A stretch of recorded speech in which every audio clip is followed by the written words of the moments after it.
In May of 2021, the United Nations World Health Organization released a report titled COVID-19, Make It the Last Pandemic. The report called for closer cooperation between nations and more power for the World Health Organization to coordinate and initiate that collaboration. In December 2021, the UN World Health Organization held a special assembly to consider a proposal for a pandemic treaty to give effect to their report. The proposal from the United Nations was a nefarious document. It proposed turning the World Health Organization into the World Health Police, with powers to compel member nations to comply with any directive from the WHO. This could include forced vaccinations, forced medical procedures, lockdowns, border and national closures, business closures, school closures, and the spending of huge sums of money on medical countermeasures. Those provisions were not a conspiracy theory. The proposal actually said in plain English the WHO should have the power to force medical procedures on citizens in member nations. It allowed the Director General of WHO to declare a pandemic at any time, for any reason, meaning the world would forever be under a pandemic order and the WHO would forever be able to order these horrible anti-human measures. Fortunately, the 2021 Special Assembly failed to reach an agreement when a bloc of 42 African nations opposed the proposal.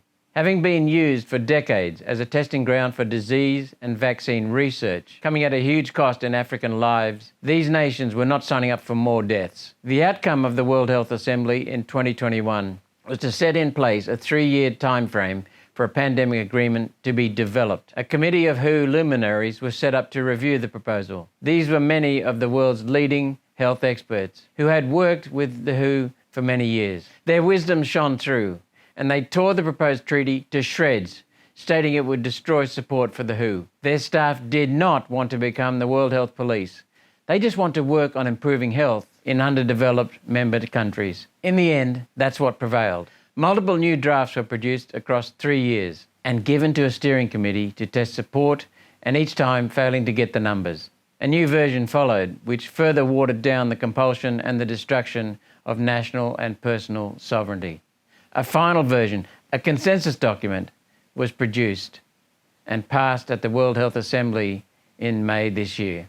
Gone were 50 pages of nefarious provisions. Nothing that gave the WHO powers of compulsion has survived from the original version.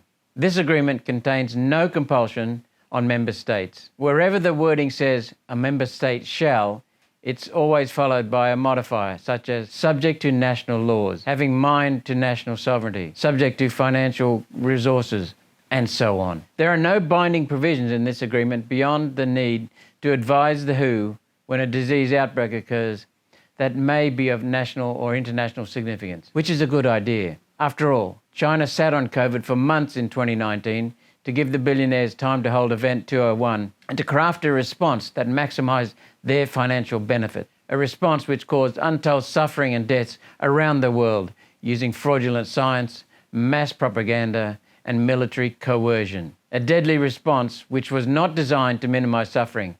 Instead, the response was designed to maximise the transfer of wealth from everyday citizens to the world's predatory billionaires. For complete clarity, this document's latest version is not what people are saying it is. There's no loss of Australian sovereignty and no new powers for the World Health Organization. No new powers that can be forced on a member state. Our political party, One Nation, of course opposes the pandemic agreement and the changes to the international health regulations that implement the provisions of the agreement, for the simple reason we do not accept there is a role in the world for these unelected, unaccountable, anti-human bureaucrats. This has always been One Nation policy.